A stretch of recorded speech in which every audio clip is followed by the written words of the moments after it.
Welcome to Catholic Connection with Teresa Tomeo, keeping you connected to your faith and your world. Teresa tackles the issues of faith and culture, the pro-life message, and media awareness. And now, here's Teresa Tomeo. And it's good to be back with you every day, on a Wednesday at least, and appreciate my dear friend and colleague in Catholic Radio, the wonderful Vanessa Denhagarmo, for filling in for me for a few days. So Wednesday, July 2nd today, 2025, and it's a great week. We're in the middle of summer, basically. Summer is in full swing, and we have a lot to talk about today, and look forward to being with you. And I'll tell you a little bit about what I did the last few days in our Shrines and Wonders Wednesday, because it pertains to Southern Italy, summer in Italy, and one of my favorite things in the world, sunflowers. I'll explain at the bottom of the hour. Before that, though, we are going to be checking in with Father Mark Mary Ames on his new book, a beautiful book, 8 Promises of God, Discovering Hope Through the Beatitudes. That is wonderful. Sounds like a great book to grab for some wonderful, reflective, and important summer reading. And then we check in with our own Joan Lewis, Joan's Rome, Vatican News, all that good stuff. And that is the first hour of our program today here on EWTN. And we'll get to the second part on EWTN's Radio Extra in a few minutes. Wishing you a beautiful week and a beautiful 4th of July. I know a lot of people are probably, as I mentioned, getting ready for some very well-earned time off. This is a very popular vacation time for folks, but you are going to have some issues if you live on the eastern part of the country and also in the southwest, because it's some weather is coming your way. So we'll explain in a second. But again, it's great to be back with you. So much to talk about today, and some news from the Pope and the audience and all that good stuff. It is very, very warm here in Italy. In central Italy, yesterday we hit 104 degrees, and today we're already at, 301 right now. Today we hit already, I think, 95 degrees. So if you are coming to Italy, stay cool, and this is part of my discussion at the bottom of the hour, some ideas on what you can do to stay cool. But make sure you are trying to tour either early in the morning, I can't stress this enough, or at night. There are some after-hours tours you can do, for example, at the Vatican and also in the morning, and that's the best way to do it. You do not want to be standing in the sun anywhere. We actually did that the other day. We were in southern Italy staying at a friend's house down in Puglia, and they had not been to, the friends that were with us had not been to Matera, which is in the region of Basilicata in southern Italy, where they just shot the crucifixion scene for The Chosen, and where the crucifixion scene for the Passion of the Christ was also shot. And we were walking around in the heat. I mean, we were in and out of the shade. There were some caves that we went into and whatnot, but it had to be 100 degrees in the shade. So be careful out there. We do have some severe weather. Let's get to the weather right now before we get to the news on a Wednesday, July 2nd. Heavy rainfall across the southwest and mid-Atlantic and Florida. Fire weather concerns in the northwest and Alaska. So here's what they're saying. Heavy to excessive rainfall may bring flooding to parts of Arizona, New Mexico, Florida, North Carolina, and Virginia today. And also recently burned areas will be particularly vulnerable to flash flooding. And then we will see gusty winds and low humidity, which will bring elevated to critical fire weather conditions to parts of the Northwest. So that's a look at the weather, and we'll have more on that in the news this morning, because, again, it is making headlines. Right now, it is almost 4 minutes past the hour, and on this Wednesday, July 2nd, 2025, we need to check the news here on EWTN. Senate Republicans yesterday passing President Donald Trump's big, beautiful bill, the budget measure, which includes a provision to defund Planned Parenthood for a year. Pro-life advocates saying despite the fact that it's only 12 months, it is still a major step toward permanently defunding the abortion giant. Catholic News Agency reports the bill was originally set to defund Planned Parenthood for a 10-year period, but last week the Senate parliamentarian disqualified more than a dozen provisions in that bill, including the portion defending abortion providers, forcing Republicans to rework the language. The Senate yesterday passing the reworked bill after a tie-breaking vote cast by the vice president. There were 3 Republican lawmakers, Senators Tom Tillis of North Carolina, Susan Collins of Maine, and Rand Paul of Kentucky, who opposed the bill on a number of different grounds. The reconciliation bill includes several spending cuts and tax breaks, but still needs to go back to the House for a final round of voting. Catholic News Agency also reporting this morning, Canadian Member of Parliament from British Columbia, Tamara Jansen, has now introduced a private member's bill to stop the expansion of what's known as MAID, or medical assistance in dying, for mental illness alone.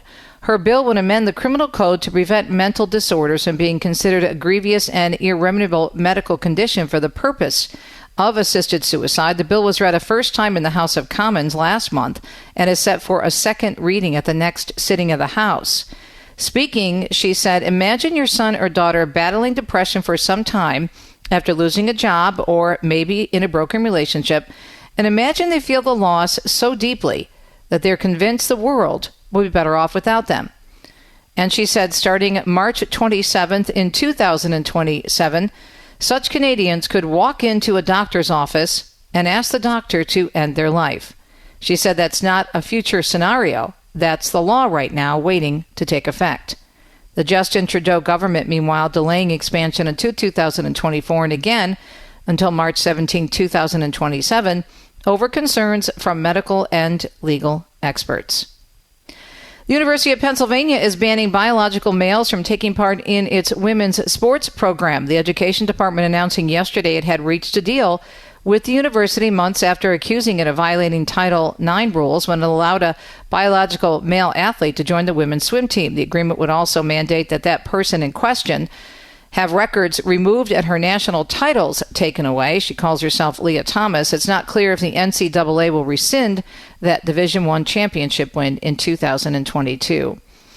The childhood home of Pope Leo XIV has now been sold to the town. The sale of the tiny post-war home in Dalton, Illinois, approved by the village board yesterday for an undisclosed price, although the owner said it was less than he thought he would get.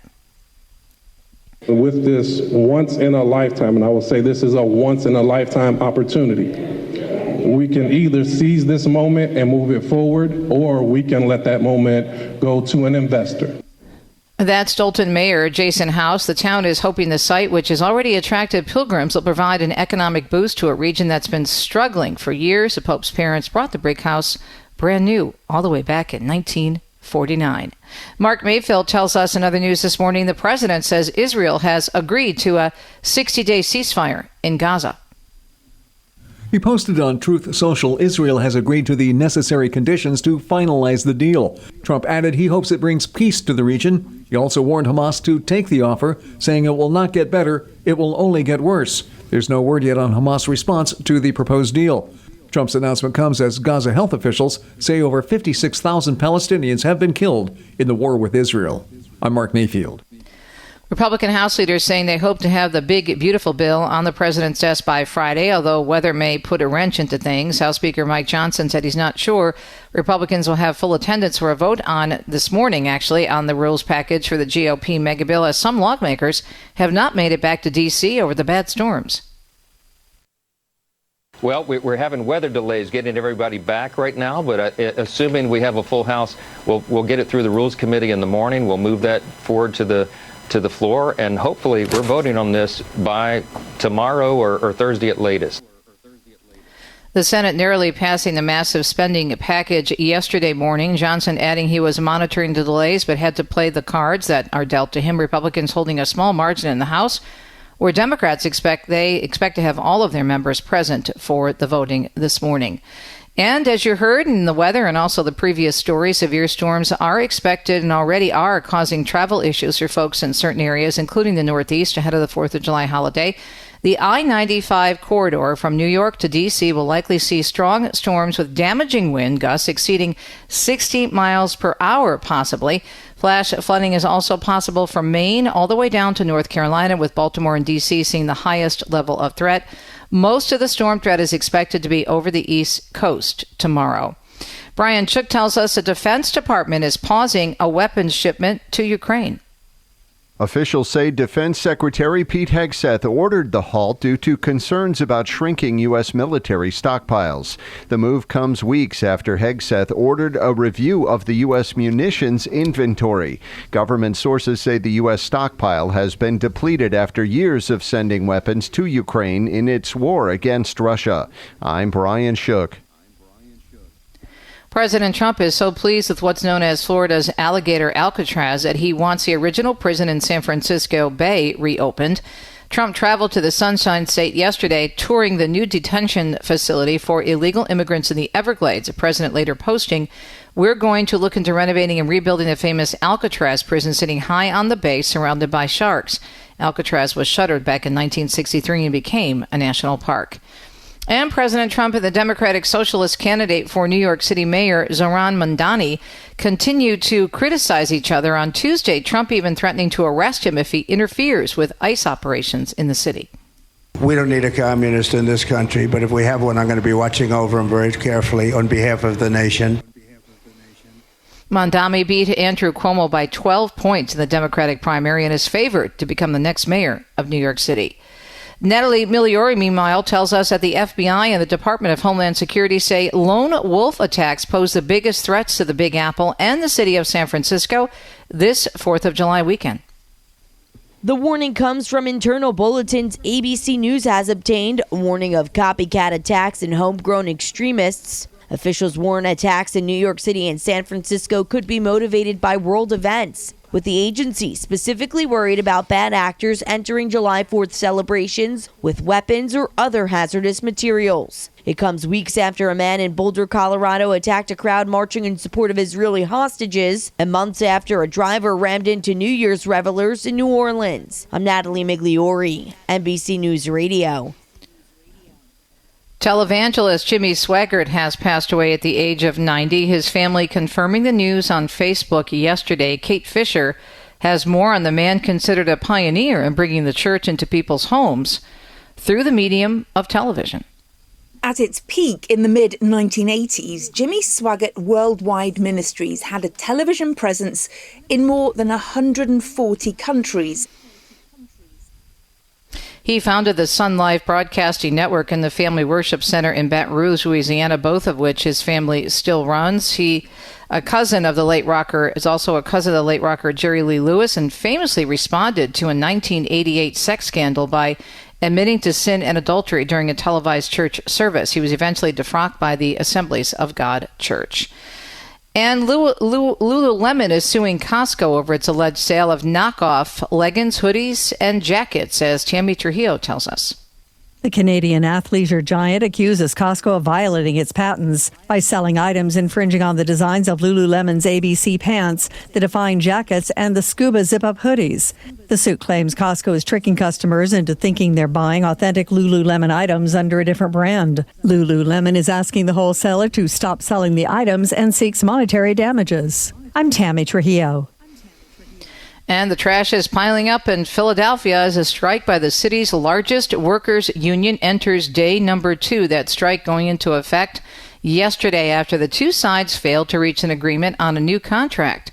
The union represents about 9,000 city workers employed in sanitation, street maintenance, airport services, and other departments.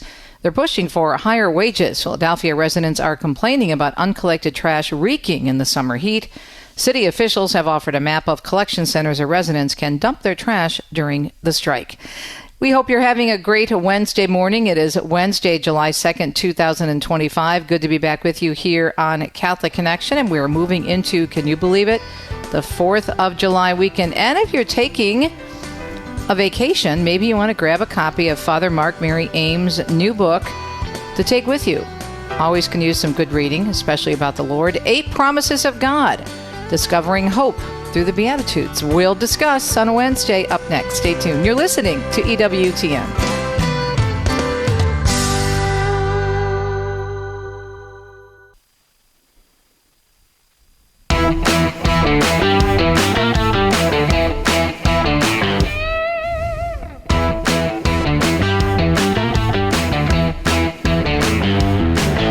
We're having a great Wednesday morning. It is Wednesday, July 2nd, 2025. Good to be with you on a Wednesday and every day. A lot to discuss, and we are working on getting our next guest about his book, 8 Promises of God. And apparently the weather affected his travel and his communication, so we're working on that. In the meantime, we're also trying to get a hold of Joan Lewis to see if she can do the old switcheroo and maybe join us now as opposed to later, but on in the show. But I did want to mention that we have a very interesting Shrines and Wonders coming up. We're going to talk about several different things about Italy.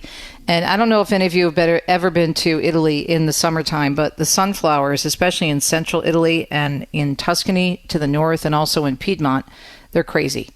They're everywhere. And I love sunflowers because they just make me happy. They're big and they're bright and they always, I don't know, they just always make me smile. And they follow the sun. They do. They move with the sunlight. It is the coolest thing. How do they do that? I know, it's amazing. We're going to talk about that at the bottom of the hour. And also a lot about traveling in the summertime in Italy. And I'll share with you some of the places where we visited in the region of Puglia and also the region of Basilicata. Puglia, unfortunately, is an area that a lot of people miss because they go to part of it. They go to the north for the very important sites, of course, of Padre Pio and St. Michael the Archangel. The cave is there, and that's an approved apparition where St. Michael did appear. But oftentimes people don't go further south than San Giovanni Rotondo, and they are missing so much because we have, as I mentioned, we have, oh my goodness, so many different places. We have Aberobello, the home of the Trulli houses that are there. We have Pugliano Amari, which is a beautiful seaside village. We have Lecce, the Florence of the South. We have Ostuni, the White City. I could go on, but I'll save it for the next segment. But it's just super important when you're planning a trip to Italy to kind of think about places that you may not have been before or may not even be thinking about going if you have a particular place or activity on your bucket list for Bella Italia. So anyway, something to talk about. Apparently, our priest friend is not available on his book, 8 Promises of God. Father Mark Mary Ames, 8 Promises of God, Discovering Hope Through the Beatitudes. Hopefully, we can catch up with him another time. And Joan Lewis is not available at this point either, but she will be joining us at 30 minutes past the hour. 18 minutes past the hour now. I would like to talk to you about the gospel reading for today, which is from the Gospel of St. Matthew. I don't know if you had a chance to do your readings, but this is the demoniacs, the 2 demoniacs that were coming from the tombs and met Jesus. And this is from Matthew 8, verses 28 through 34. They were so savage that no one could travel by that road, and they cried out, "What have you to do with us, Son of God? Have you come here to torment us before that appointed time?" Some distance away, a herd of many swine was feeding. The demons pleaded with him, "If you drive us out, send us into the herd of swine." And he said to them, "Go then." They came out and entered the swine, and the whole herd rushed down the steep bank into the sea, where they were drowned. The swineherds ran away. And when they came to the town, they reported everything, including what had happened to the demoniacs. Thereupon the whole town came out to meet Jesus. And this is why I wanted to talk about this, since our friends couldn't join us at this point. The whole town came out to meet Jesus. Now, hearing that he did this to the demoniacs who were causing all kinds of problems in the area, don't you think the response would be, "Thank you. Oh my goodness, this is amazing. We are so grateful what you've done for us." But no, what did they do? Thereupon the whole town came out to meet Jesus, and when they saw him, they begged him to leave their district. Did you catch that? He just performed another miracle, a big one. But they begged him to leave. Why would they do that? I mean, according to these verses from Matthew, these demoniacs were so savage that no one could travel by that road. So obviously this was a bit of an inconvenience for the town. But they didn't want to thank Jesus because, and this is my own interpretation, I think they were afraid of what he was doing. There's an old saying, the devil that you know is better than the devil you don't know.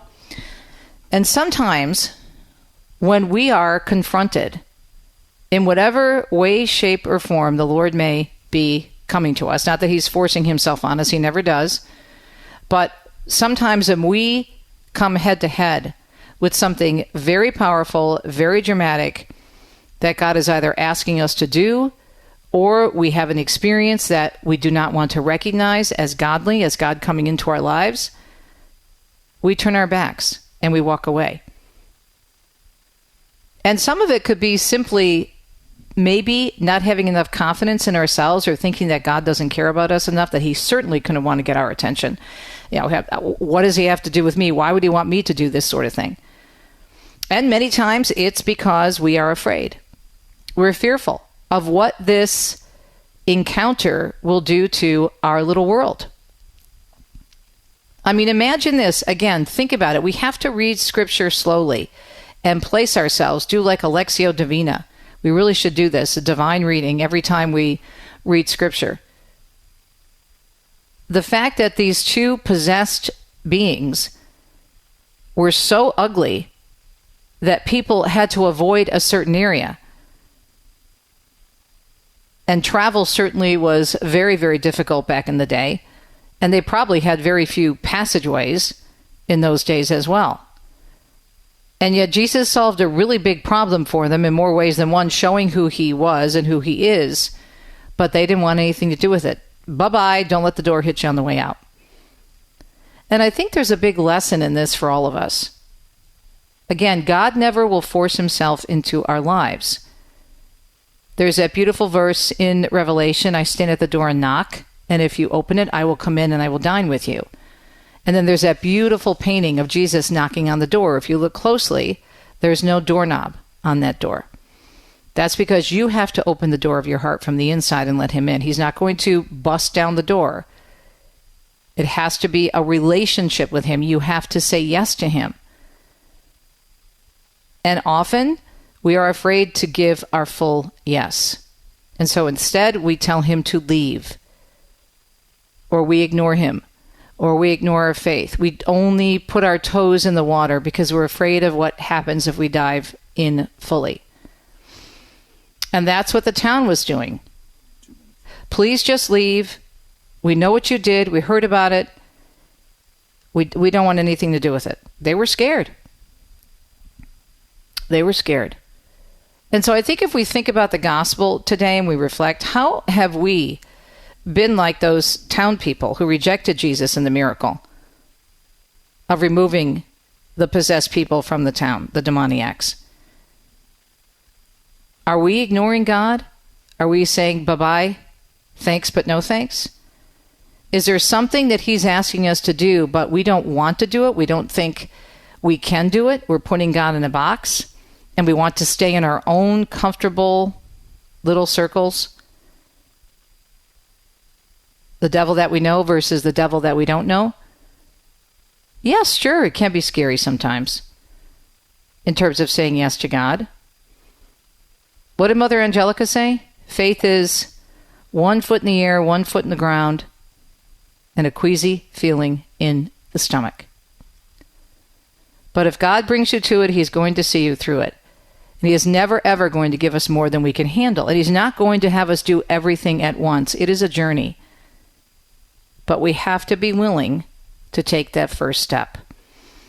As opposed to begging Jesus to leave us alone, get out of our lives. That's not what we should be saying. We should be the opposite. We should have been, and as these people should have been, every time God gives us an opportunity, we should be saying yes. Even if we don't understand it, even if it's frightening, and even if we really don't want to say yes. God's plan is always the best plan, but we have to be willing to accept it and not kick him out, as these townspeople did in the gospel today. Italy's Shrines and Wonders up next. Thanks for tuning in to a Wednesday morning edition of Catholic Connection.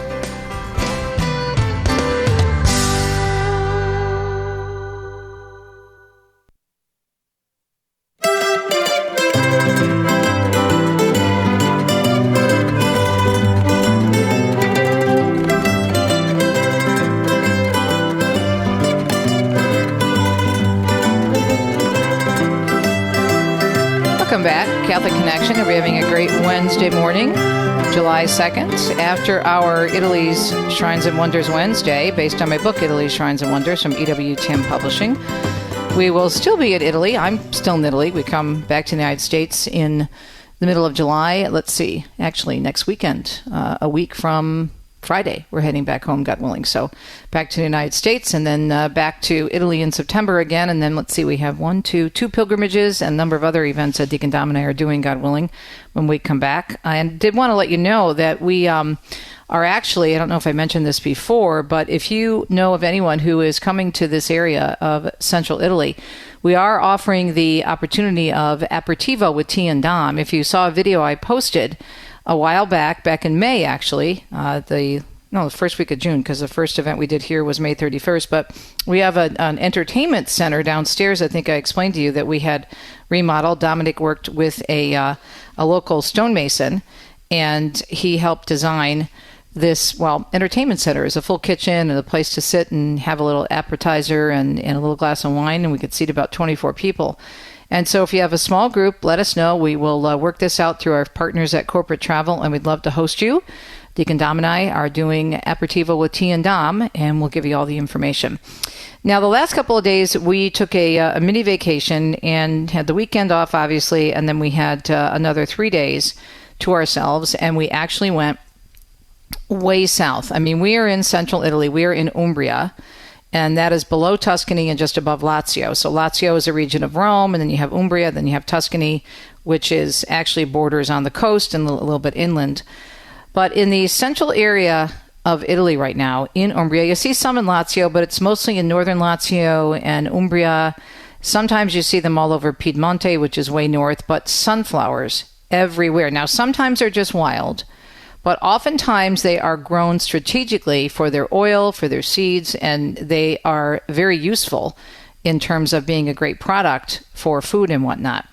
But they are just so amazingly gorgeous. And those of you who live in Kansas, I know all about sunflowers, because I remember when I was speaking there a couple of times and had been there during the summer months, just beautiful. They are just the prettiest flowers to me. And so I always wondered, why and how do they follow the sun? Sunflowers follow the sun because of a behavior called I don't know if I'm pronouncing this correctly. I'm hardly a botanist or anything. Let's see. Heliotropism helps them grow bigger and healthier. Young sunflowers track the sun's movement across the sky, turning their faces from east to west during the day, and then back east at night to greet the morning sun. This movement is controlled by the plant's internal clock, which regulates stem growth, with the eastern side of the stem elongating more during the day and the western side at night. Okay, how do you not believe in God? just looking at sunflowers. First of all, they're so, stinking pretty. They're so bright, and they just make you happy. I just love them. They're my favorite flower, and last year, I was so disappointed because when we left, we had to leave toward the end of June, like I think the third week of June. And they really don't start popping until the end of June and right now, early July. And they were just about to burst when we left to head down south to Puglia to visit our friends. And we came back and they are just, it's crazy. I'm going to post some pictures later today and you have to check it out on my Facebook page in Tease Italy because they are such beautiful, beautiful flowers. And it's not just like a little area, a small area of farmland. I mean, they are just covering the hills. And it's all over. I thought we were going to have to go. I said to Dominic, our last few days in Italy after the show, I want to go on a sunflower search. Well, I don't have to go very far. There are 5 or 6 huge sunflower fields within half a mile of our little village in central Italy. And even outside our doors, in the field behind our village, huge sunflowers are about to burst. So one good thing about being in Italy in the summertime, the sunflowers, they are absolutely breathtaking. And they remind me of Jesus because of the sun, as in capital S-O-N. And I love the fact that they're following the sun. And I think that's a great reminder for us all. Are we, as we were talking about in the previous segment, following the sun, as in Jesus, or are we allowing the dark clouds and all the bad things that have happened to us to overcome us? So that's one little point I wanted to make, is one great thing to see in Italy in the summertime. If you come here, go find the sunflowers. They're just absolutely gorgeous. Okay. Wanted to tell you a little bit about southern Italy, Puglia. And what is so great about Italy, in addition, obviously, the nature, which is so beautiful, you're never, ever very far away from the one holy Catholic and Apostolic faith, no matter what region you're in, but especially in a region like Puglia, which is very, very faithful, southern Italy. And, of course, they have St. Michael and St. Padre Pio there to begin with in Gargano, which is in northern Puglia. And we actually went to a beautiful town, a new town on our list that we had not seen yet. We stopped for 2 nights below Gargano. It was actually in the middle of the Gargano National Park, but you can start up in northern Puglia, which is along the Adriatic, and you can go to Padre Pio's place right in San Giovanni Rotondo, and also St. Michael's Cave, which is only about 30 miles away, which is great, gorgeous, amazingly important for our faith. And then you can travel down to the beautiful coastal towns, such as the one we visited first off for 2 nights, Vieste, which is right on the ocean. And it's a beautiful city sitting on a cliff and has wonderful beaches. And so we spent 2 days there. And then we went down to outside of the beautiful city known as the White City, which is Ostuni, which has a very strong Catholic presence as well. And what's interesting about the South is when they are celebrating a saint or a feast day or a special religious event, they always have these amazingly intricate white lights that look like lace hanging between the streets. And that's one of the ways you know that they're celebrating an upcoming feast day, is because they decorate heavily. And at night, they're all different colors, but in the day, they're all so pretty, even though they're not lit up. It's all white. And so when we visited Matera, which technically is not in Puglia, it's in Basilicata, but it's right on the border there. They were also getting ready. Today, as a matter of fact, they're celebrating a big feast day of an image that they venerate of the Blessed Mother. It's their brown Madonna.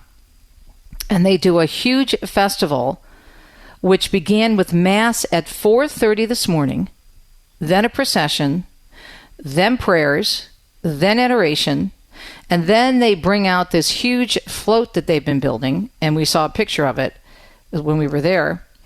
And it's beautifully decorated with an image of the Madonna that is paraded through the streets.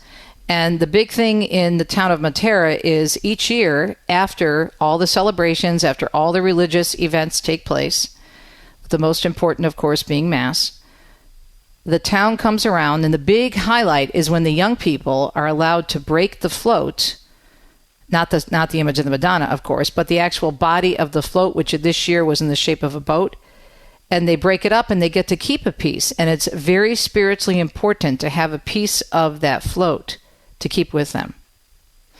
So southern Italy, especially Puglia, often gets overlooked, and it's so worth a visit. I have a big chunk on my book about Puglia. You've got the Trulli homes in Alberobello. Nearby in Basilicata, you've got Matera, the famous ancient town where the Passion of the Christ was shot. You have Lecce, you have Pugliano Amare by the sea, you have the White City, and so much more. So if you're going to Italy in the summer, look for the sunflowers and head further south than you might have first planned. We'll be right back.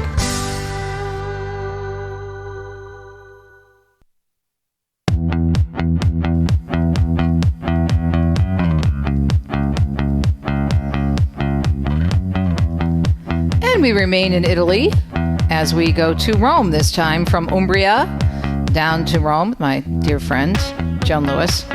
Okay, so what's the temperature in the Eternal City? Is it like 96 here in Umbria? Well, how about 104? Yeah. That's what they said. Wow. It's 40 degrees Celsius, which is 104 in Fahrenheit. And you know what? I mean, Teresa, I went out today because they had asked me to come by home baked to celebrate my birthday. And I was supposed to go Monday, and I had 2 invitations anyway. So, just you get dressed. Everything you do is slow. And you don't have hot coffee, you have cold coffee, etc. Mm-hmm. So I did go to Home Baked, and it's just looking out in the street at the tourists coming from St. Peter's Square. Where, by the way, St. Peter's Square, if I go out my front door, let's say I'm in the sunshine, but then I go down to St. Peter's Square, it's about 5 or 6 degrees warmer in the square. Mm-hmm. So, but how do they do it? I had relatives in town unexpectedly a few days ago, and they spent, I think it was either Monday or Tuesday, in Pompeii. Teresa, anybody listening to us, anybody who's been to Pompeii, you can't even imagine what the word heat or hot or scorching, means unless you're there. So the main thing is, folks, just if you have to cut something out of your routine for the day as a tourist, do it. Relax, be on the shady side of the street. Make sure you're dressed comfortably, obviously. Don't, And I advise people to wear cotton and linen. I mean, man, woman, or child. Those are going to be much better than any synthetic. Make sure you have water. Oh, and by the way, folks, those of you who come to Rome, all the little fountains you see on the street that spew water out, it's perfectly wonderful to drink. It's just about the best water you're going to get. So there are tips for staying cool. Those are just a few of them, and just don't overdo it. Why risk heat stroke or something worse? So well, the other thing too is if you overdo it, period, and especially when it's hot, you are not going to remember anything. You're just going to be so exhausted, and everything is just going to blur over. And I always tell people, if you can avoid coming in the summer months, and I know some people can't because they want to take their children and the kids are in school, then try to get the early morning Vatican tours or do something. They do have some special after-hour tours. They are a little bit more expensive, but as Joan said, you cannot stand in St. Peter's and wait in line in this heat. It's just impossible. I was telling you during the break that we were down in Matera over the weekend with our friends, the Hales, and of course, Dr. Liz and Thomas Williams. And because John and Kristen had not been to Matera yet, Deacon Dom and I had been there many times, but I never get tired of going. But it was really ridiculously hot. I mean, there were some shady places that were able to stand, but still, it was crazy. But what's going on with the Pope? Was he at the audience today? There was no audience. Because, that's what I figured. As of July, that had been announced some time ago, and I published it on my blog yesterday, by the way.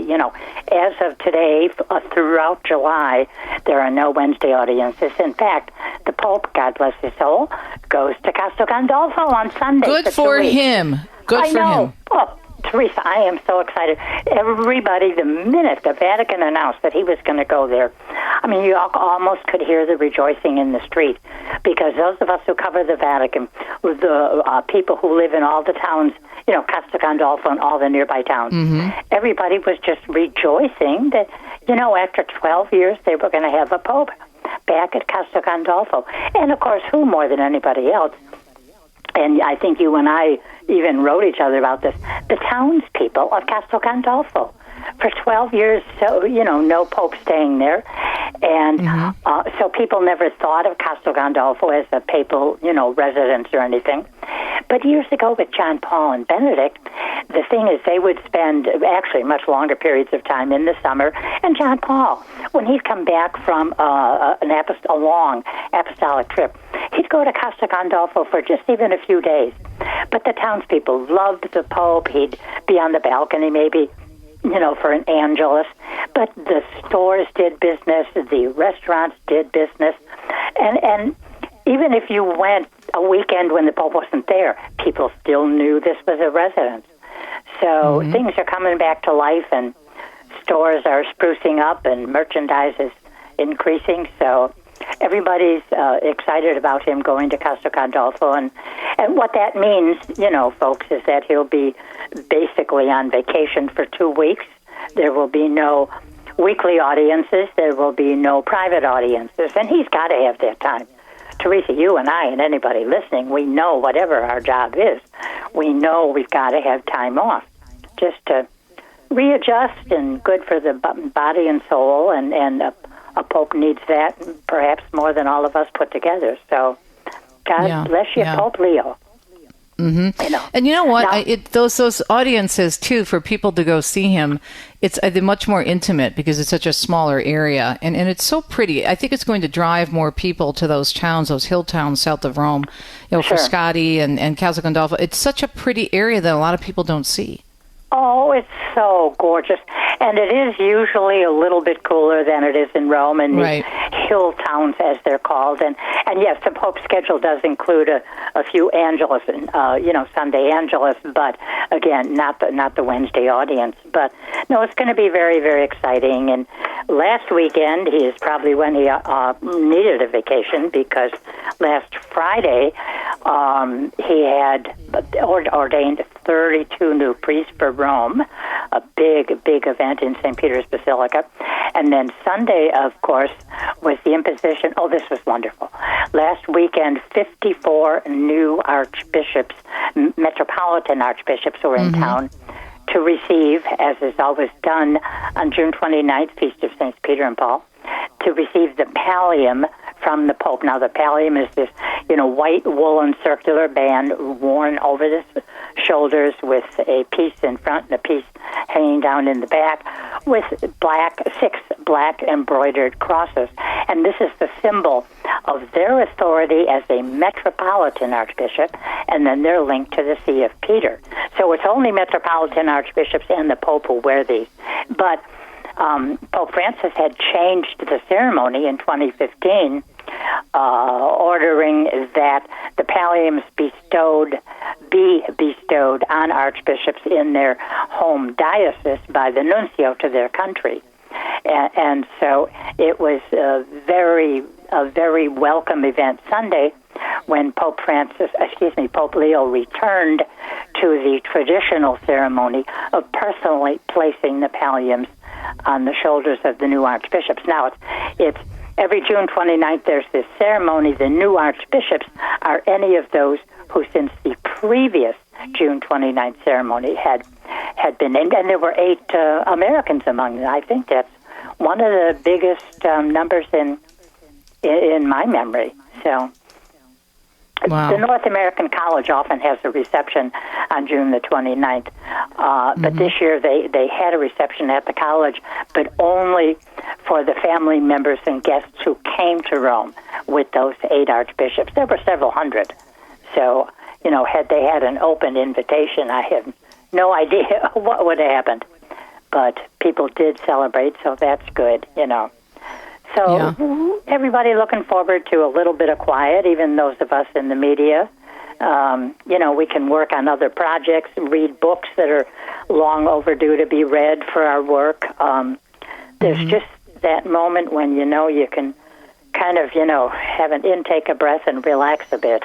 So, what's interesting about that is that the Vatican slows down, but then tourism picks up in the summertime. And then in August, sure. It gets very, very busy as well, because it's a holiday time for Europeans, including Italians. Oh, absolutely. In fact, there's a slight exodus the first weekend of July of Italians, because they're going to go to their second home in the mountains or by the seashore. But the first kind of big exodus, if you will, usually occurs mid-July, and then the really, really big one is August 1st, whenever August 1st happens, whatever day of the week, and then also mid-August, obviously, 14th, 15th, and 16th, the Assumption. These are huge holidays, and anything in Rome that can be closed will be. So if you want to go grocery shopping, you go out of town to some little market in a seaside village. I'm only kidding. I mean, there are of course, supermarkets open, but Teresa, you can get a seat on a bus. You could probably that's no small feat, let me tell you. And on the 15th, you could probably play a card game in the middle of big streets like mine, because everybody is just out of the city for the Assumption. So, and then that's when the Pope will be going back to Costa Gandolfo. So he'll be there from the 6th to the 20th of July, and then he'll be there for a long mid-August holiday. And again, that was a tradition for many of the popes, so he's resuming that tradition, and it's so exciting, Teresa. You just kind of, not that anybody's making a big thing of it, in the media, some are, but just the way that the Pope is returning to so many traditions that have laid dormant, if we want to say it that way, for 12 years. And you look at him placing the pallium on the archbishops.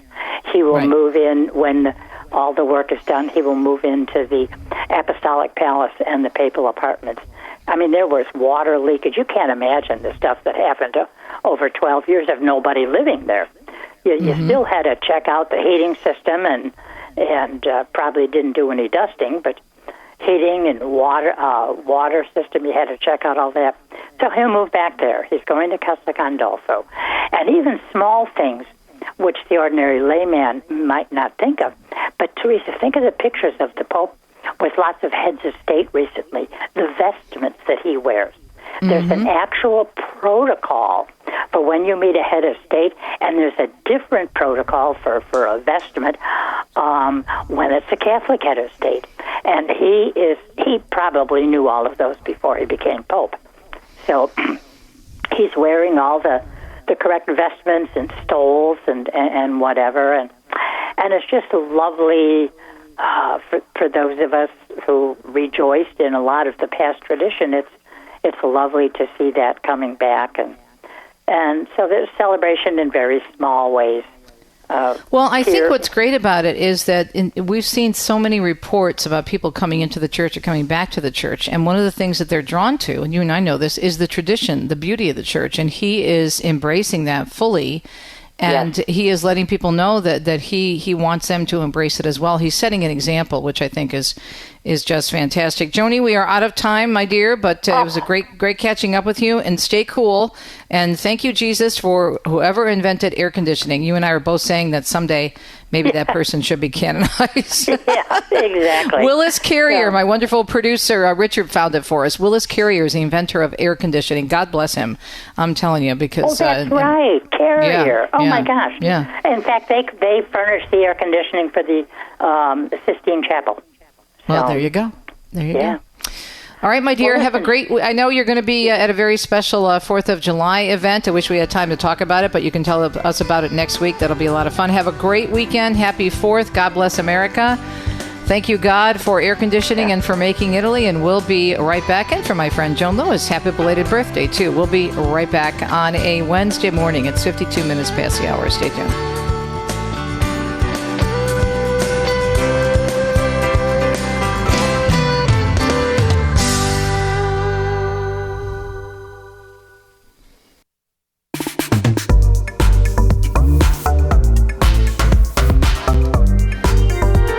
July 2nd already. It's a Wednesday, 2025. Great to be with you on the EWTN Global Catholic Radio Network. Coming up in the second hour, EWTN's Radio Extra, we are going to be having 2 segments with Nikolas, Nikas, and Bruce Green. They're both with the Bioethics Defense Fund. They are going to be sharing not only their concerns, of course, about preparing to make end-of-life decisions and the beautiful influence that church teachings can and should have on those decisions. They also are sharing those thoughts with our friends at EWTN Television on various programs, and we'll tell you where we can find them. This is a very important topic because so many people do not know what the church teaches on end-of-life decisions.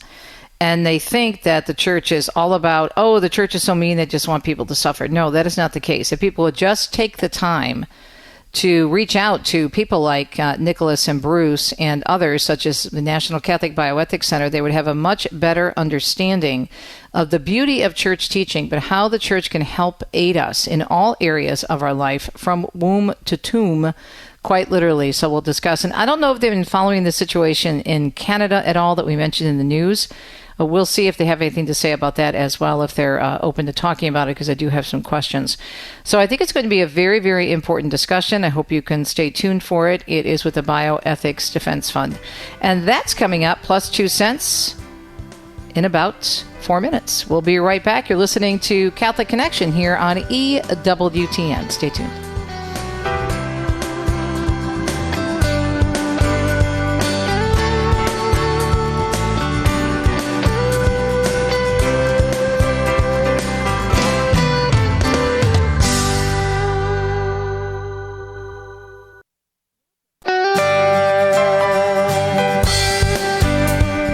Welcome to Catholic Connection with Teresa Tomeo, keeping you connected to your faith and your world. Teresa tackles the issues of faith and culture, the pro-life message, and media awareness. And now, here's Teresa Tomeo. Hope you're having a beautiful Wednesday, July 2nd. And of course, we have a major holiday coming up in just 2 days in honor of the birth of our nation, 4th of July. God bless America. Indeed, and it's a beautiful holiday and one that has great Christian roots, and never let anyone tell you differently. And we'll talk more about that as the week progresses, especially with Father Mitch Pacwa, who will be joining us tomorrow. But today, we are going to be talking about something else super important, and I'm so glad to see that these two men are spending time here in our studios to share their insights and their thoughts on this issue, especially when we see what's going on in Canada right now. Catholic News Agency has a big story on this, and we'll read it in the news. It's one of our lead stories this morning in the newscast. But we are going to be blessed by the presence in studio of Nikolas, Nikas, and Bruce Green. They're with the Bioethics Defense Fund, and they're in town talking about the importance of preparing to make end-of-life decisions and how church teachings can inform those decisions. And as I was saying, as I was wrapping up the first hour of the show this morning, that so many people do not know what the church teaches on end-of-life issues and how those teachings can help us greatly and what's available to us. And that many dioceses offer people that are available to help provide that information and to point people in the right direction so they do these things properly according to church teaching. And now with our crazier than ever culture of death society, especially when we see what's happening in Canada, it's like you have to know what's going on.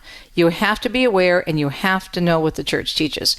So I look forward to talking to them about that as well, plus T's 2 cents coming up after the break on a few different topics.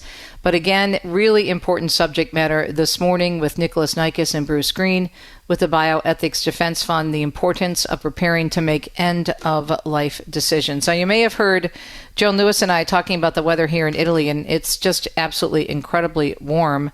And yesterday, when we were on our way back from our vacation, we just happened to check out the temperature on the car, and it said 40 degrees Celsius outside. And my husband said, that's not possible. It can't be 104 degrees Fahrenheit. But, it was, as Joan said. And right now, it's not quite that warm here in central Italy and Umbria, but it's pretty darn close. It's like, 98 degrees. So we were talking earlier about praying for the person who invented air conditioning. So we greatly appreciate it. I'm sure you all do. All right. So speaking of weather, let's take a look at what the National Weather Service is saying. We have heavy to excessive rainfall that could bring flooding to parts of Arizona, New Mexico, Florida, North Carolina, and Virginia. Recently burned areas will be especially vulnerable to some flash flooding.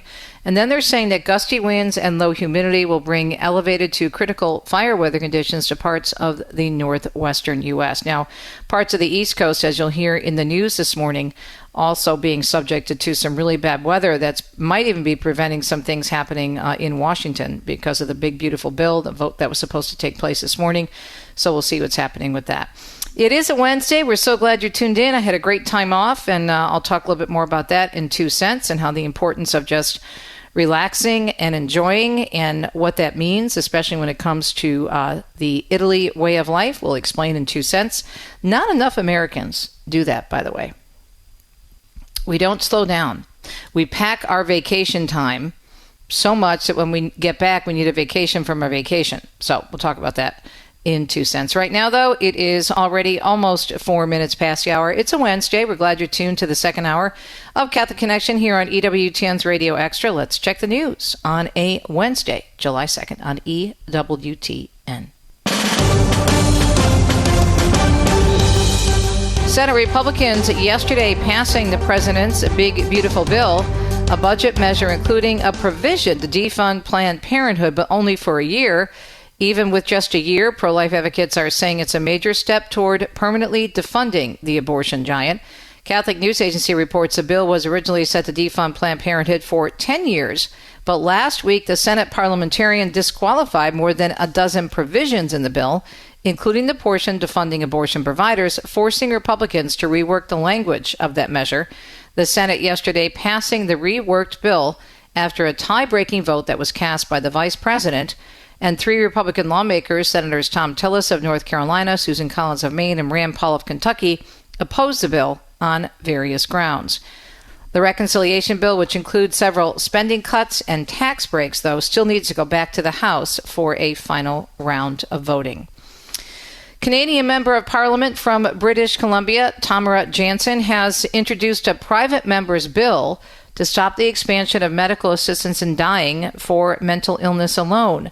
Her bill would amend the criminal code to prevent mental disorders from being considered a grievous and irremediable medical condition for the purpose of MAID.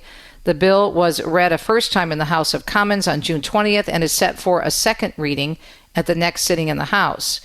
Speaking in the House, Jansen said, "Imagine your son or daughter battling depression for some time after losing a job or maybe a broken relationship. Imagine they feel the loss so deeply they're convinced the world would be better off without them. Starting in March of 2027, she said, such Canadians could walk into a doctor's office and ask them to end their life. She said that's not a future scenario. That's a law right now waiting to take effect. The Justin Trudeau government delaying expansion until 2024 and again until March 17, 2027, over concerns from medical and legal experts. The University of Pennsylvania is banning biological males from taking part in its women's sports programs. The Education Department announcing yesterday it had reached a deal with the university months after accusing it of violating Title IX rules when it allowed a biological male athlete to join the women's swim team. The agreement also mandates that the person in question, a biological male who calls himself Leah Thomas, have records removed and the national title he earned taken away. It's not clear if the NCAA will rescind the Division I championship in 2022. In other news this morning, the childhood home of Pope Leo XIV has now been sold to the town. The sale of the tiny post-war home in Dalton, Illinois was approved by the village board Tuesday for an undisclosed price, although the owner said it was less than he thought they'd get.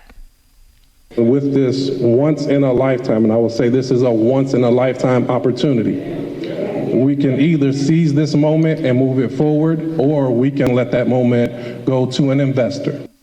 That's Dalton Mayor Jason House. The town is hoping the site, which has already attracted pilgrims, will provide a much-needed economic boost to a region that has been struggling for decades. The Pope's parents bought the brick house brand new in 1949.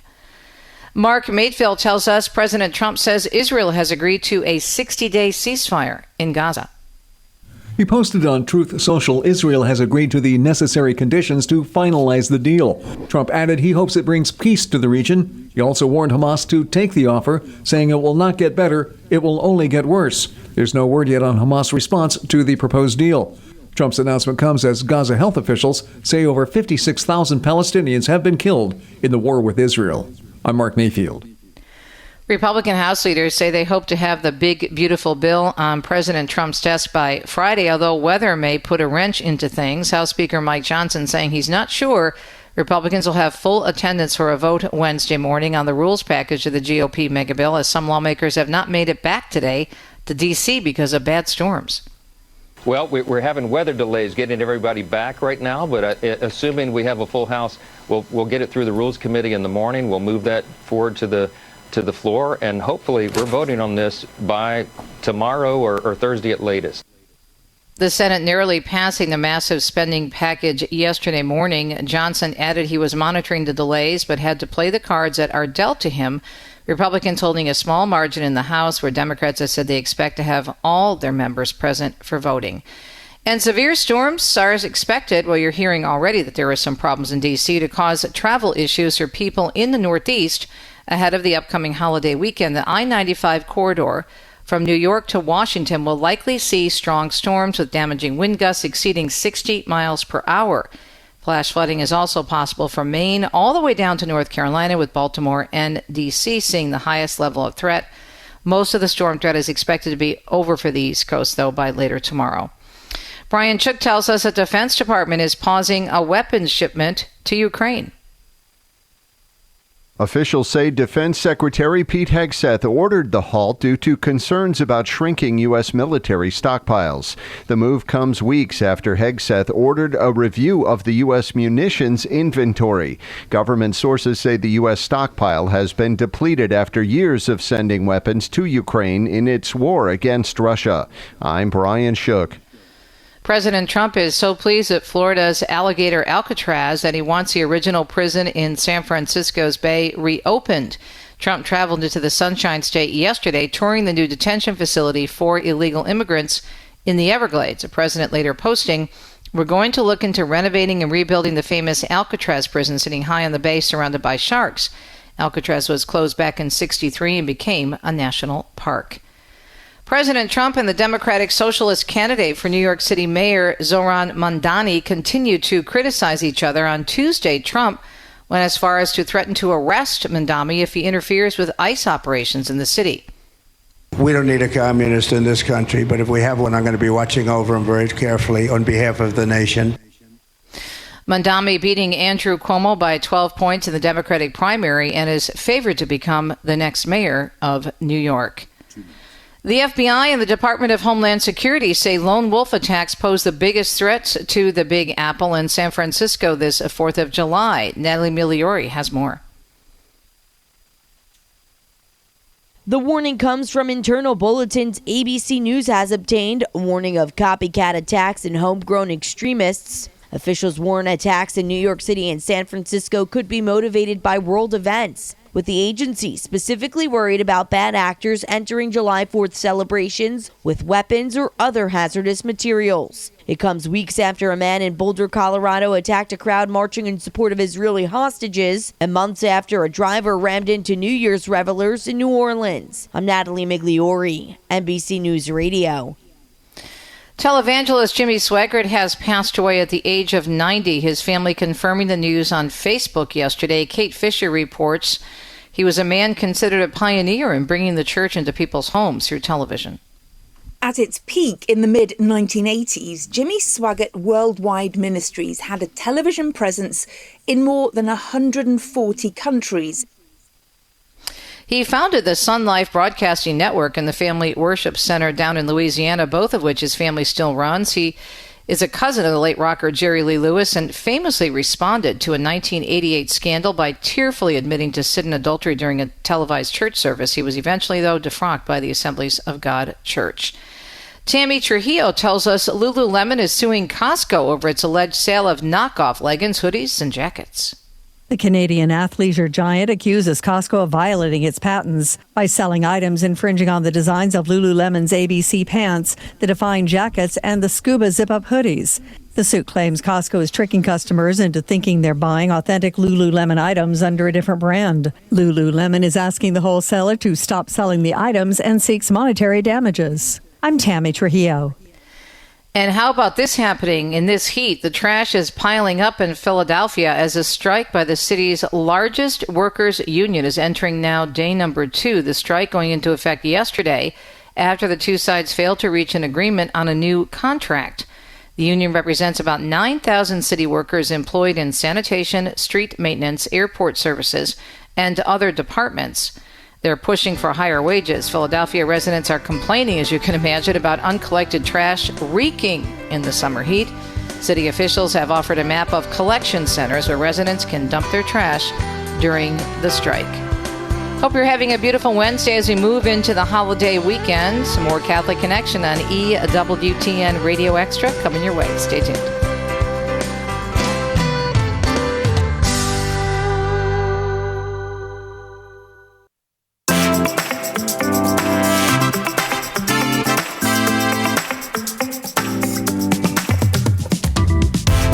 Welcome back. Hope you're having a beautiful Wednesday. It's Wednesday, July 2nd, and we are heading into the 4th of July weekend.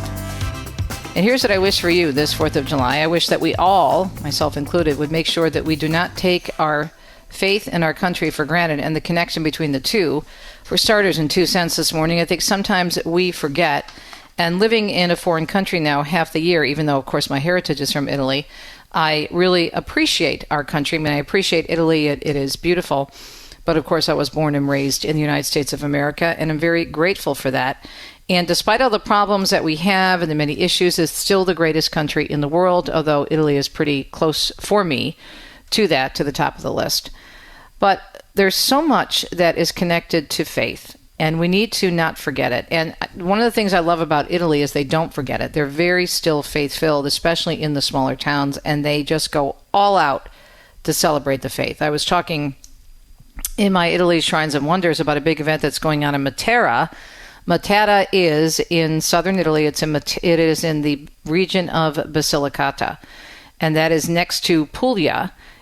And if you're looking at Italy as a boot, right? It's actually on the back of the heel. It's the heel of Italy. In Matera, there's a little area of Basilicata that juts just about into the area of Puglia. They actually used to be one region, but now there's two regions. But the reason I'm bringing this up is for our 2 cents this morning. If Italy has taught me anything, in addition to really not being afraid to celebrate faith and to celebrate the saints, it also has taught me, and it has not been easy. It's been years in the making, being raised in America. It's taught me to slow down and to really appreciate life. I mean, I always appreciated beauty. Even when I was away from the church, I was always amazed by nature. And I had enough common sense, at least a little bit, to realize that all of this doesn't happen, just like, by, coincidence or happenstance. That there has to be an ordered design. If you remember in the first part of the program in Italy Shrines and Wonders, I was talking about sunflowers and how sunflowers have it in their internal clock to follow the sun. And we see that so much here in Italy because they're all over the place, especially now. They start to really pop, as I mentioned, at end of June and early July. And we really did slow down, even though we had a lot of driving to get to our locations over the weekend for our mini vacation. And we really did enjoy everything. And it makes such a difference in your vacation. And many people, again, are planning vacations right now when you slow down and savor something. You say, stop and smell the roses, stop and smell the cappuccino and drink the cappuccino slowly. A funny story, I guess some of my American was coming out, but a couple of weeks ago we were with our neighbor, Adriana, and she was helping us with yet another item that we had to deal with in terms of making sure all of our government papers were in order. And we stopped at the local bakery, which is also a coffee bar, which usually is the case in Italy.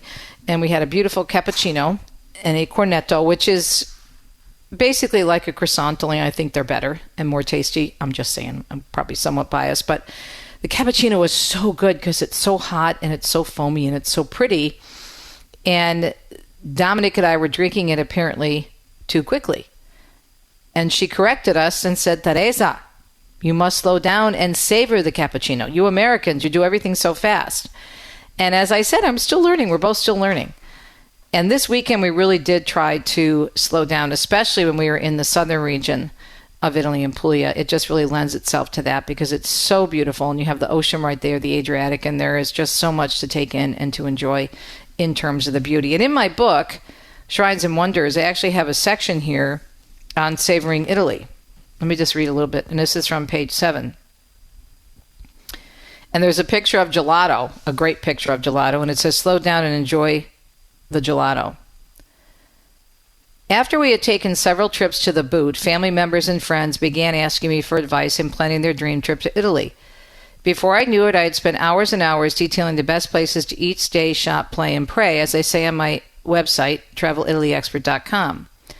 Finally, with the encouragement of my friend John Hale, I started my travel coaching service. Since 2019, I've advised a long list of satisfied customers on how to make the most of their time in Italy.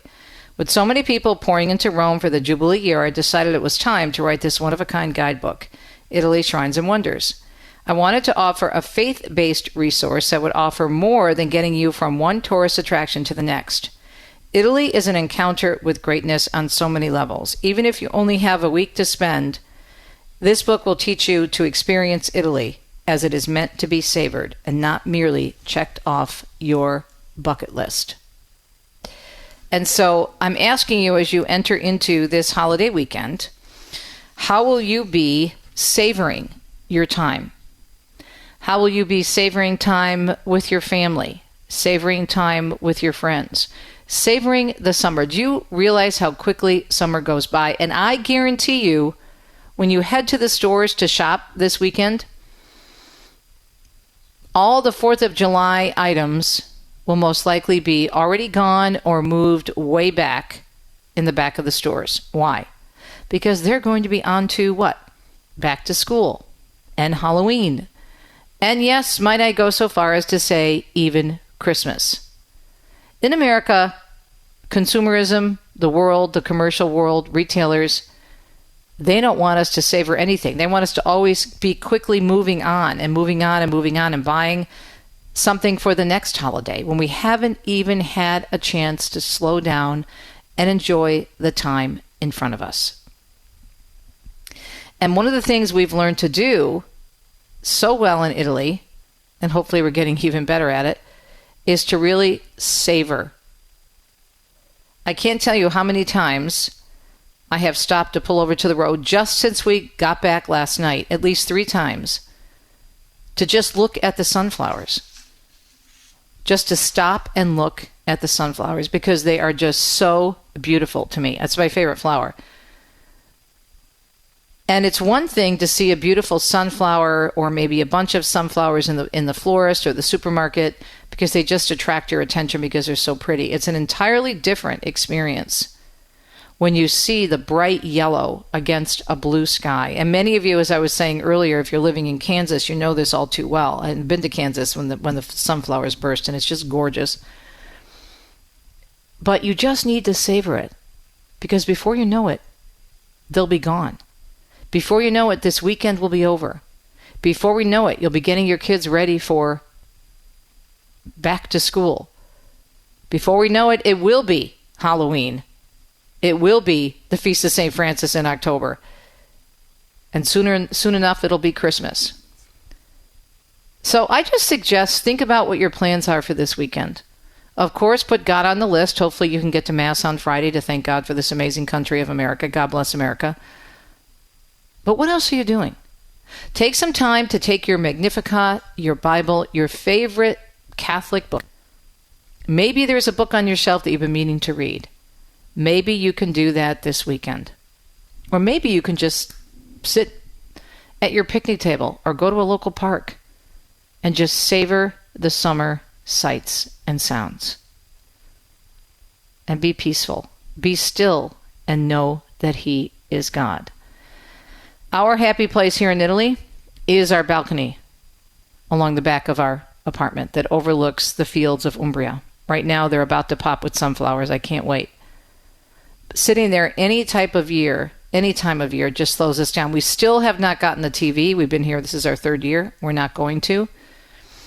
I don't want to disturb our peace. I'm a news junkie already. But the one thing we love to do in the morning, go out there and have our coffee and do our readings, and at night, eat dinner on the balcony. And then we just sit. May sound strange, but we just sit and look out at the beauty. And we watch the birds, and we look at the tractors, and we look at the shades of the fields and how the clouds, when they come over, they change the colors of the field and they look different.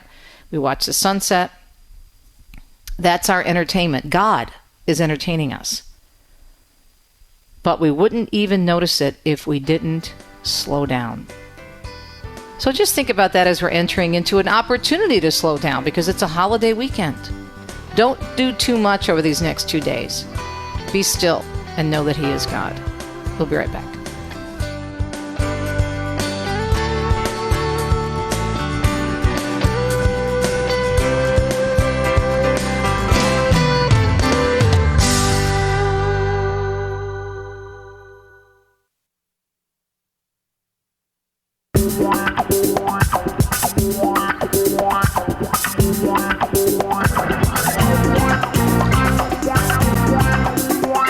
Almost to the bottom of the hour, 28 minutes past to be exact. It is a Wednesday. It's July 2nd already, 2025. Great to be with you here on EWTN Radio Extra. Also great to have Nikas, actually, and Bruce Green from the Bioethics Defense Fund, both of whom are at EWTN headquarters to tape some shows. Gentlemen, thanks for joining us. Appreciate it. We're going to be talking about the importance, as you've been doing, of course, in the other interviews that you've been sharing, the importance of preparing to make end-of-life decisions and how church teachings can help us with that. And thanks, guys, for coming in studio. Really appreciate it. Nikolas, let me go to you first. So where have you been at EWTN? What have you been doing? I understand you've been taping some shows, which is awesome. Thanks for doing that.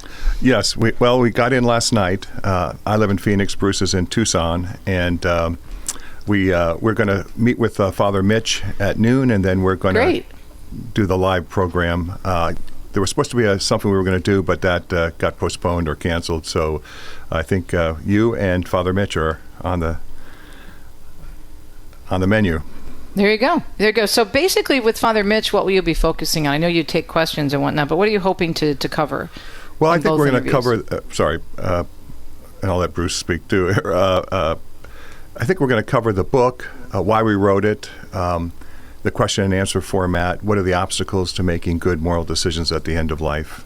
And then I don't know if there's questions that will be, I don't know if it's before a live audience or I haven't seen the format, but hopefully help people understand the importance of preparing before there's a crisis. Because once the crisis hits, it's very difficult to think clearly. So, Bruce, I'm going to let you tell us about the Bioethics Defense Fund, what you do and where people can find you online. Well, the Bioethics Defense Fund is an organization that really started, I think, it's a little over 20 years ago now. And it is really rooted in legal work, constitutional legal work on bioethical issues. It has developed into a very strong teaching work on bioethics.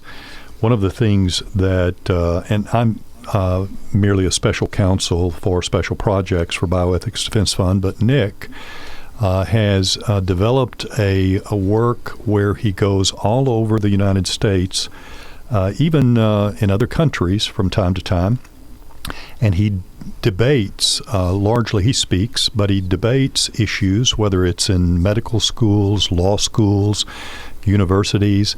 He debates bioethical issues like abortion rights and euthanasia, assisted suicide, IVF, all of those kinds of things. So it's turned into a very significant educational ministry, but also one that's sort of a form of bioethical apologetics. And which is, hugely important. Go ahead, finish it. I didn't want to It is. And it's really one of those niche ministries or works that hardly exists anymore. That's a pretty difficult context in which people who deal with these issues could go, and there are just not many people who do that. And he's developed quite a work in that, and that's how the book came up. The desire to sort of put those questions that he would receive from time to time, and that I, on a smaller scale, working with parishes, have received, and sort of put them into this question and answer format so that people would have an ease of use and be able to deal with an area that we think is particularly troublesome, and that is end-of-life issues. It's a growing area that really jeopardizes many people in the final stages of their life. So that's how the book developed. I want to get to the book in a minute, but Nikolas, I want to go back to you in terms of the importance of and the timing of this. And I'm not asking you to comment on the case specifically, but Canada, across the border, I just read a story this morning in the news. It's so out of control there. They've got this amendment in this overall fight to keep pushing assisted suicide. What they're looking at that could take effect in 2027 is someone who is depressed, someone who is struggling. Maybe they're in a broken relationship. Maybe they're literally struggling from depression, but they can go into a doctor's office and say, basta, I'm done, exit stage left, and have that doctor give them what is necessary to take their own life. And we're just so far gone, it seems, in our culture. What are you seeing are the big areas in terms of this issue, the so-called assisted suicide, euthanasia? Well, I don't know about the Canadian experience directly, but this is the logic of assisted suicide all over the world. It starts out, of course, and the proponents always say, well, look, it's very limited for people who are competent mentally, who have a terminal illness, less than 6 months to live, even though, of course, best doctors and scientists can't always get that right. And that's the argument they make. But then, of course, the logic of assisted suicide is, well, why deprive people? How about people who have chronic illness? They're not going to die, but they're in great pain, or people who have mental illness. And so the logic moves all the way down until you get basically people saying, you go from assisted suicide, which is bad enough, to active euthanasia, where someone else makes a decision that, well, if you knew how you were living, you wouldn't want to live this way. And that's what you see. A book I would recommend, it's dated but still very powerful, is a book by Dr. Herbert Hendon, MD, called Seduced by Death. And he talks about the logic you see in the Netherlands years ago when assisted suicide started out, again, supposedly limited to competent people, 6 months to live, who know what they're doing. And then it moved to chronic illness, and then it moved to mental illness, and then got to a point where physicians would go in and look at patients and say, well, you wouldn't want to live this way, and then actively euthanize them. So there's no, not only is it blatantly immoral, assisted suicide, but once you accept the underlying premise, there's no principled way to stop it from becoming active euthanasia. Yeah, because I mean, again, what they're talking, and again, I'm just bringing up this case because it's just so it's so timely, and what you're talking about is what we're exactly seeing. Yeah, who's going to stop someone from saying? And if that's the case, there is no logic to it, because then why do you have suicide hotlines? How does that make any sense? How does that make any sense? It doesn't. In fact, that's what you see. On the one hand, we have the suicide contagion, right? We're concerned about people who really need treatment. They need love. They need their depression treated. We're worried about them committing suicide. On the other hand, we're legalizing it. We're giving it the sanction of the government. We're saying this is a wonderful thing. Look, here's the other thing, too. People have been, and I don't take this lightly, people have been killing themselves for millennia. If you want to take your life, there are ways to do it. You don't need the government to say, okay. But that's what they want. They want the government and the society around them to say, what we're doing is good. And of course, it's not good. It's immoral. It's profoundly destructive.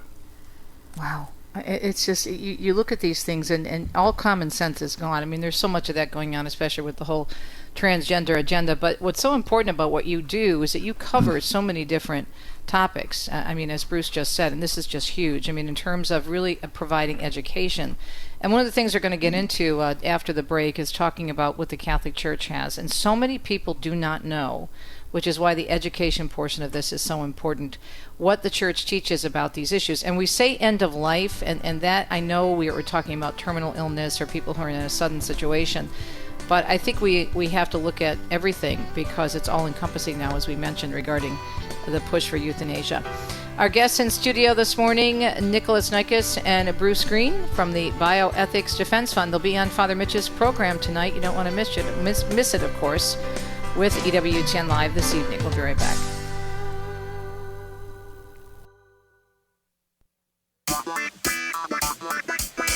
Very timely and important topic. And the church is a roadmap for life because it's from God. It was founded by God, okay? When I came back to the church, one of the things that really brought me back, and this was me, the reporter, I started looking at what the church actually taught. Now, I learned a lot when I was in Catholic grade school. I had excellent educators. I don't want to take away from that. But of course, I was a kid, right? And then life happens, and the world moves in, and then you get totally consumed by the world, and that's what happened with me. And when my husband and I made our way back to the church, one of the things we did was we retaught ourselves the faith, and reading the documents were just so not only comforting but eye-opening and affirming. And it was just like a wow moment. Like, where have I been all these years? I could have had a V8, because the church gives us everything we need to make these decisions, including the very tough ones concerning what we're talking about this morning. And we are talking to two gentlemen who are in studio with us in the Bioethics Defense Fund. The topic, of course, the importance of preparing to make end-of-life decisions. Now the church can help. And I want to dive now into the book, Now and at the Hour of Our Death, which is published by our friends at Ignatius Press. So, Nikolas, is this a nice summary for people if they've never really even thought about this issue? Is this why you wrote this book? Absolutely why we wrote the book. It's in a question and answer format. There's 123 questions. People don't even have to read the whole book. If they have a specific question about the church's teaching, say on hydration and nutrition, or what are the obstacles to making good decisions, they can go to those questions. It's aimed at the average Catholic. It takes the 2,000-year-old tradition of the church on these issues, and it summarizes it, I think, pretty effectively for the average Catholic. And I think that's what's really important, because what you said at the top of the interview about 15 minutes ago, if you're not prepared, when you get into a situation, and Bruce, I'll go to you to comment, if you get into a very scary situation with someone who's in an emergency situation, or let's say you've been caring for someone who has a terminal illness and you've been so busy with, which is obviously understandable, with their needs, that you haven't stopped to think about what's going to happen, that's when another crisis could set in. Is that correct, Bruce? That's exactly right. In fact, we quote more than one time St. Robert Bellarmine.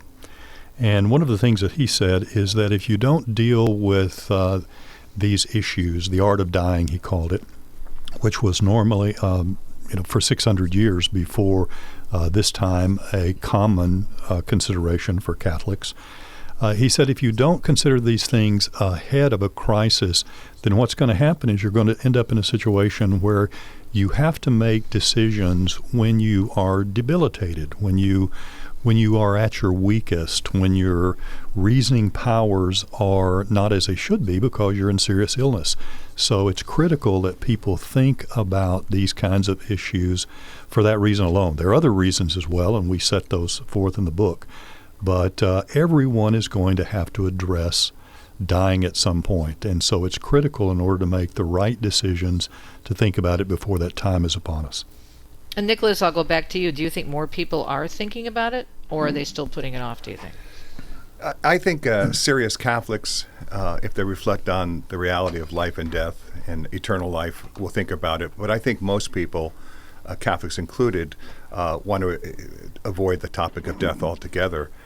So you never hear, or very rarely do you hear sermons on the four last things, death, judgment, heaven, and hell.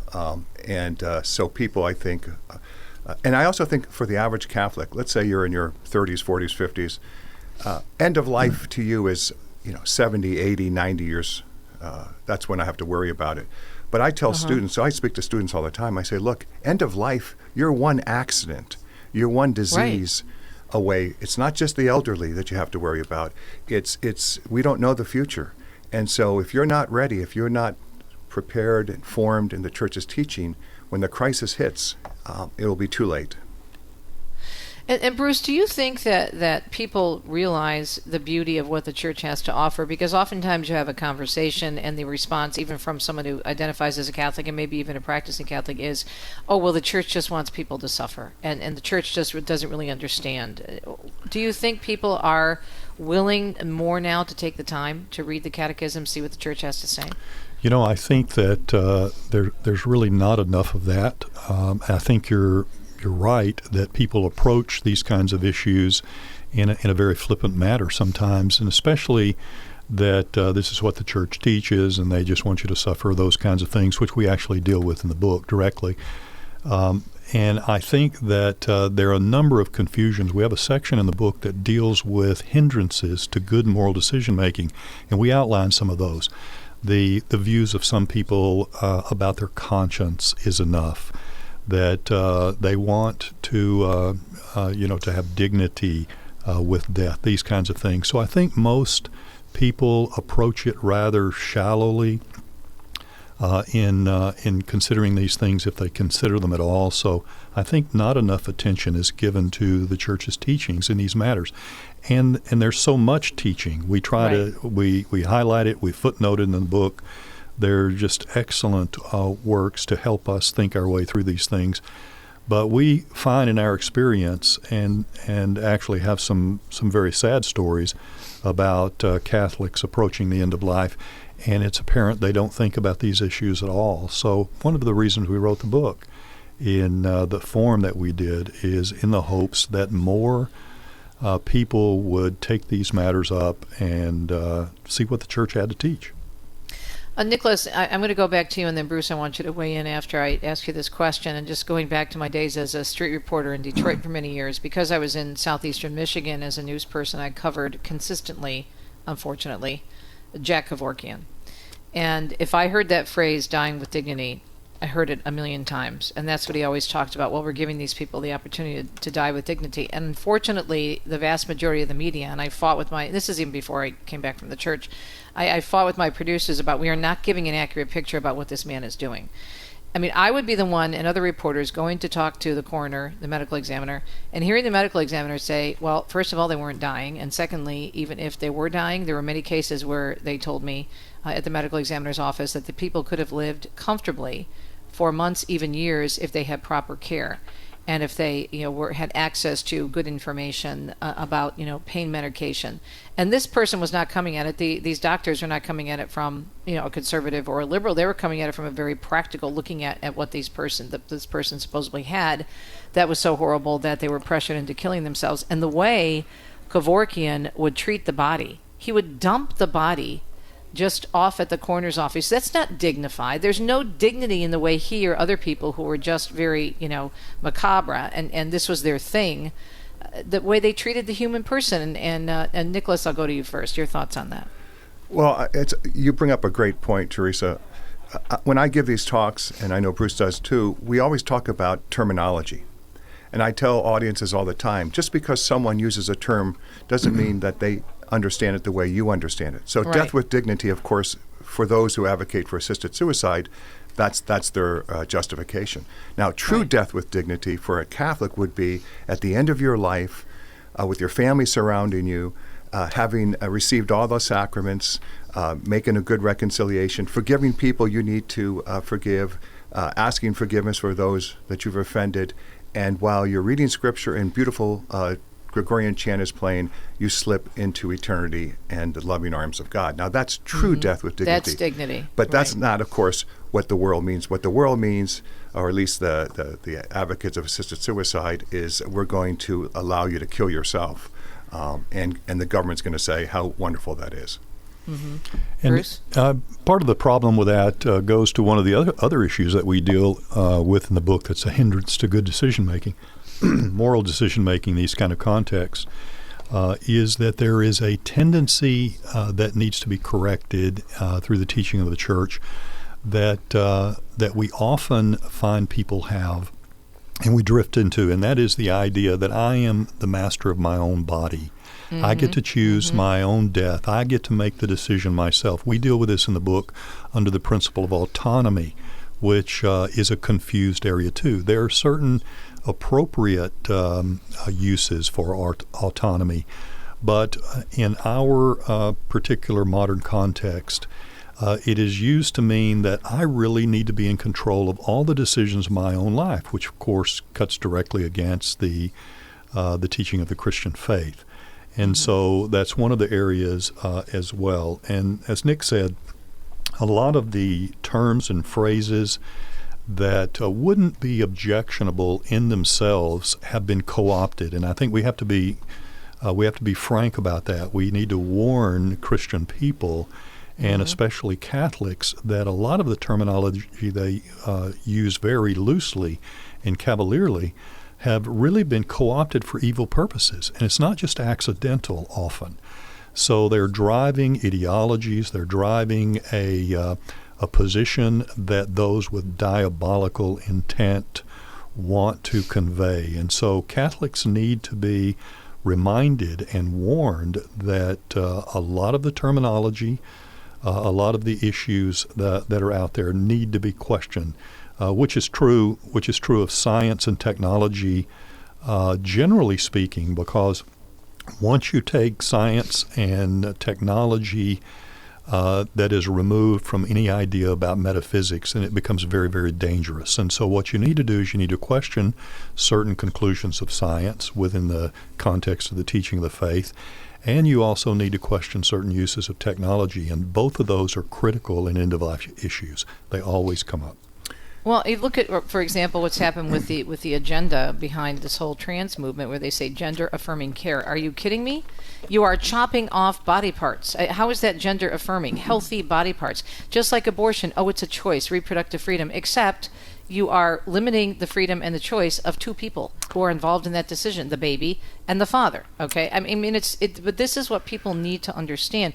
I'm hoping after everything that has happened in especially the last few years, people are starting to realize how they've been manipulated and brainwashed, especially not only by the culture of death, but the media that are walking hand in hand with them. And Nikolas, I'll go to you. Well, I want to go back to the issue of autonomy. You're absolutely right. These terms. I mean, paradox in the assisted suicide movement is the people who are screaming, autonomy is two Greek words meaning auto and nomos. I'm a law to myself. When someone claims to be radically autonomous, no one tells me, not God, not the church, nobody, what I want to do. But the irony or the problem with this argument is that under assisted suicide law, it's the doctor who has the ultimate decision-making power, not the person who claims to be autonomous. If the physician doesn't prescribe you the, quote, lethal medication, an oxymoron if there ever was one, you don't get it. So even under the terms of radical autonomy, you're not making that decision. Someone else is making it for you. Now, of course, it's a sign of how bad things are that you can always find a physician to sign off on something. I know. It's just chilling. So how do people get the book? Well, they can go to Ignatius.com. I know it's on Amazon. And I've been telling people, not because it's a moneymaker for us, because it isn't, but I've been telling people if you can afford it, buy two. One for yourself and read it, but give one to your pastor or your deacon who might be counseling people. Yeah, I mean, this is so helpful. And the fact that you have it in a question and answer format, what I really like about it is it allows people to look at, as you said earlier, and I think, Nikolas, it was you who said that you can go to a certain area that may pertain to your particular situation as opposed to feeling, but I think you should read the whole book, but as opposed to feeling you have to read the whole book. Absolutely. Absolutely. One of the things that we mentioned, Teresa and Nick has mentioned, it's in 123 questions. It's divided up into 8 parts for ease of use. Okay. And it we think is going to be very helpful for, especially for lay Catholics. Well, make sure you tune in tonight, folks, on Father Mitch Live. The book is Now and at the Hour of Our Death, Making Moral Decisions at the End of Life. But we've had a great discussion overall, in addition to promoting the book, with Nikolas, Nikas, and Bruce Green from the Bioethics Defense Fund. We'll be right back. Let you know what's coming up on a Thursday morning edition of Catholic Connection.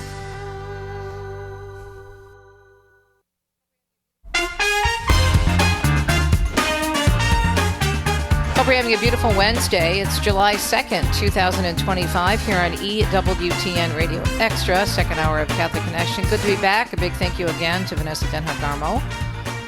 Coming up on tomorrow's program, we will be off for the holiday on Friday, as I hope you will too, but tomorrow and Friday and every day, I hope you still stay tuned to Catholic Radio, especially EWTN. We will have the one and the only Father Mitch Pacwa, and I want to talk to Father about freedom and the connection to our faith and freedom, and the fact that this country was founded on Judeo-Christian principles that so many people still do not want to recognize, and maybe some interesting facts about the Founding Fathers. I mean, it's a whole host of things we can talk about with Father Mitch, but I really do want to talk to him about faith and freedom, being that we are still in Religious Freedom Week, which is something put forth by the USCCB, the United States Conference of Catholic Bishops. So that will be part of the discussion, and then we're also going to be taking a look at some of the pro-life victories that are out there. And we are going to be joined by a wonderful person, Katie Daniels. She's great. She's with the Susan B. Anthony Pro-Life America organization. They do a great job of educating, raising awareness on pro-life issues, and also supporting pro-life women and other candidates who are running for office. So we've had some major wins recently on the pro-life front. And if you think about what happened in the Supreme Court regarding the whole LGBTQ and books issue, that's also pro-life. We'll talk about that as well tomorrow. Have a great Wednesday. Don't forget to catch Father Mitch tonight on the great discussion with the gentleman we just had on. Have a great Wednesday. Talk to you on a Thursday. Ciao, ciao, and an domani. See you tomorrow.